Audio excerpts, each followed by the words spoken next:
왕이 없는 시대를 산다는 제목으로 말씀을 전하겠습니다. 본문에 왕이 나옵니다. 가이사 2번 나오는데 로마의 왕을 말합니다. 이 성경은 왕이 있는 시대에 쓰입니다. 창세기부터 왕이 나오고 계시록에도 왕이 나옵니다. 그래서 천국도 킹덤, K-I-N-G, 왕이 다스리는 나라, Kingdom of God, 하나님의 왕국으로 표현이 돼요. 하나님도 왕이시고 예수님도 유대인의 왕이시고 King of Kings, 왕중 왕이라로 왕으로 표현이 됩니다. 또 하나님이 앉으시는 자리는 throne, 보좌, 당시 왕이 앉는 의자로 말을 하고 예수님은 보좌 우편에 앉으사로 당시 왕 옆에 왕의 아들이 앉는 곳으로 왕국시대 개념으로 표현을 합니다. 또 계시록을 보면 예수님이 셉터, 왕이 드는 홀, 지팡이를 들고 계시다. 역시 왕국의 표현으로 말을 합니다. 강조점은 지금 우리는 왕이 없는 시대를 살기 때문에 왕이란 단어의 무게와 권위를 모릅니다. 도리어 왕이라는 단어를 가볍게 씁니다. 왕사탕, 왕눈깔, 왕짜증 이런 데 쓰죠. 그러나 성경시대 왕은 절대 권력입니다. 법을 만들 수 있는 위치에 있어요. 하나님이 율법을 제정하시죠. 왕이시라서 그렇습니다. 또 예수님이 내가 너희가 이렇게 들었으나 새로운 율법을 선포하노니로 예수님은 새로운 율법을 선포하십니다. 왕이시라서 그래요. 그렇게 성경시대의 왕은 절대 권력입니다. 그 말은 왕을 대하는 태도는 절대 순종이다를 말합니다. 사무엘상 28장 왕이 내게 이르신 말씀을 순종하였사오니 역대상 29장 솔로몬이 여호와께서 주신 왕위에 앉아 아버지 다윗을 이어 왕이 되어 형통하니 온 이스라엘이 그의 명령에 순종하며로 왕을 대하는 자세는 순종입니다. 그런 개념이 우리 시대에 왕이 없기 때문에 약하거나 없습니다. 한국으로 하면 조선시대에 왕이 있었습니다. 왕은 이런 명령까지 하고 백성들은 이런 명령까지도 순종했습니다. 사약, 죽으라는 명령을 왕이 약을 통해 내립니다. 사약할 때 사자는 죽을 사자가 아니라 감사하다, 살해하다 할 때의 사자입니다. 왕이 죽으라고 사약을 내리면 감사하고 마시는 게 사대부, 양반인 거예요. 지금 우리 입장에서는 이해가 안 되죠. 그게 무슨 감사할 일이냐라고 생각을 합니다. 그 왕이 없는 시대를 살아서 그래요. 예수님과 제자들로 하면 예수님 제자들 부르십니다. 결국에 다 죽이십니다. 물론 영광스러운 순교의 죽음이에요. 곧 예수님이 제자들의 살고 죽는 것을 정하십니다. 본문 요한복음의 마지막 장 끝을 보면 베드로가 어떻게 죽을 것을 예수님이 말씀해 주셔요. 이 말씀을 하심은 베드로가 어떠한 죽음으로 하나님께 영광을 돌릴 것을 가리킴이로라. 곧 예수님은 제자들 이 땅에서 복의 영화 누리게 하려고 부르신 게 아닙니다. 다 사명 감당하고 죽게 하고자 부르셔요. 그래서 예수님 제자들 자연사하지 않습니다. 나이 들어 죽지 않고 전부 다 사명 감당하다가 순교하여 죽어요. 하나님이 곧 제자들은 예수님의 그런 명령까지도 죽으라는 명령까지도 다 순종합니다. 하나님이 우리에게 요구하시는 것도 그와 같아요. 우리는 하나님의 명령이 이해가 돼서 순종하는 게 아닙니다. 하나님이셔서 순종하는 거예요. 하나님이 우리의 아버지가 되시고 왕이셔서 순종하는 겁니다. 명령이 이해가 돼서 순종하는 것이 아니라 명령자가 하나님이셔서 순종합니다. 여러분 믿습니까? 설교 제목을 왕이 없는 시대를 산다 잡았는데요. 확대 적용하면 노예가 없는 시대를 산다도 됩니다. 성경시대 왕이 있었듯이 성경시대는 노예가 있었습니다. 창세기부터 노예가 나오고 계시록까지 노예가 나옵니다. 한글 성경이 종으로 번역하는 단어가 노예이에요.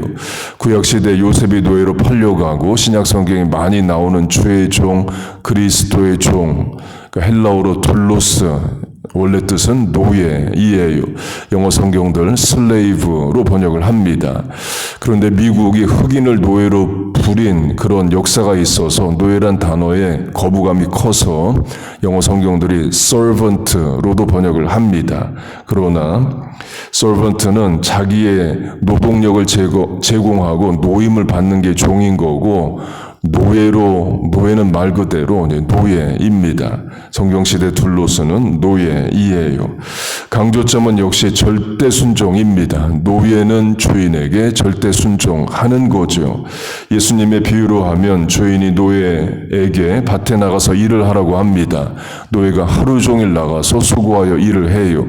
그리고 돌아옵니다. 그러면 우리 생각의 주인은 수고했다 밥 먹고 쉬어라 할 것 같은데, 주인은 내가 밥 먹어야 되니까 serve me, 나 밥 먹는데 나를 내 옆에서 수종 들라고 말을 합니다. 그럼 노예가 그렇게 하고 마지막에 이렇게 자기 스스로에게 말을 합니다. 무익한 종이라, 해야 할 일을 했을 뿐이라. 지금의 인권 이런 것으로 생각하면 이해 자체가 안 되죠. 일을 시켰으면 밥 먹여주고 일 시켜야지, 밥도 안 주고 일만 시키냐, 우린 그렇게 생각합니다. 종은 불만을 가져야 되는 거 아니냐, 그런 생각도 하죠. 그러나 성경시대 노예는 그런 게 아닙니다. 절대 순종이에요. 그렇게 밥도 못 먹고 순종해놓고도 하는 말이 나는 무익한 종이고 해야 할 일을 했을 뿐이라. 하나님을 대하는 태도를 예수님 그렇게 말씀하셔요. 이 부분도 우리에게 부족합니다. 하나님의 명령도 우리가 내 생각, 내 형편, 내 판단에 따라 어느 정도 순종할지 안 할지도 판단하는 게 우리이에요. 또는 순종을 하고 헌신하면 보상을 기대합니다. 지금 우리가 어떤 일을 하고 희생을 하면 보상을 받는 사회를 살기 때문에 그래요. 그러나 성경시대 노예는 보상 자체가 없습니다. 물론 하나님은 우리에게 보상하십니다. 강조점은 우리가 보상을 바라고 순종하는 게 아니라는 겁니다. 보상이 없어도 하나님이 내 왕과 주인이 되셔서 내가 하나님을 위해 살고 죽고 명령과 사명을 감당할 수 있다는 것 자체가 우리의 보상이고 감사인 거예요. 그런 자세로 사는 종을, 노예를 하나님은 또 보상하시는 겁니다. 이 마음과 자세가 분명하면 우리가 고민하는 많은 문제가 해결됩니다. 문제 자체가 없어지는 게 아니라 문제를 바라보는, 대하는 내 태도가 바뀌게 돼요. 나는 무익한 종이라, 해야 할 일을 했을 뿐이라가 많은 것을 해결합니다. 그렇게 하나님이 왕이시고 바꿔 말하면 주인이시고 우리는 노예입니다. 성경시대는 노예를 노예시장에서 사옵니다. 요셉이 이집트에 노예로 팔려갔을 때 보디발 집의 노예가 되죠. 보디발 본인이든 누구든 가서 요셉을 돈을 주고 사온 겁니다. 예수님 당시도 노예 시장이 있었습니다. 고린도전서 6장, 값으로 산 것이 되었으니 God bought you with a high price. 사람을 돈 주고 샀다. 노예 시장 비유로 말씀을 하십니다. 여러분이 주인이라면 노예 시장에 나가서 필요한 노예를 사온다면 어떤 노예를 사오겠어요? 1번, 말 안 듣고 몸 약하고 일 잘 못하고 불순종하는 종을 사오겠습니까? 2번, 말 잘 듣고 건강하고 일 잘하고 순종하는 종을 사오겠습니까? 당연히 2번이죠. 돈을 내고 노예를 사온다면 일 잘하고 순종 잘하는 노예를 사옵니다. 십자가로 비유하면 하나님이 하나님의 아들 예수님을 십자가에 내어 죽기까지 하시는 값을 치르시고 우리를 사오셨다. 노예시장에서 노예 사오는 것으로 비유를 하셔요. 전술한 고린도전서 6장 God bought you with high price. 값으로 사신 바 되었다가 그 개념입니다. 그것도 high price, 높은 가격을 주고 사셨다 말이에요. 예수님의 죽음을 말하는 거죠. 자기 아들을 죽기까지 내어주셔서 우리를 구원하신 것을 그렇게 표현을 합니다.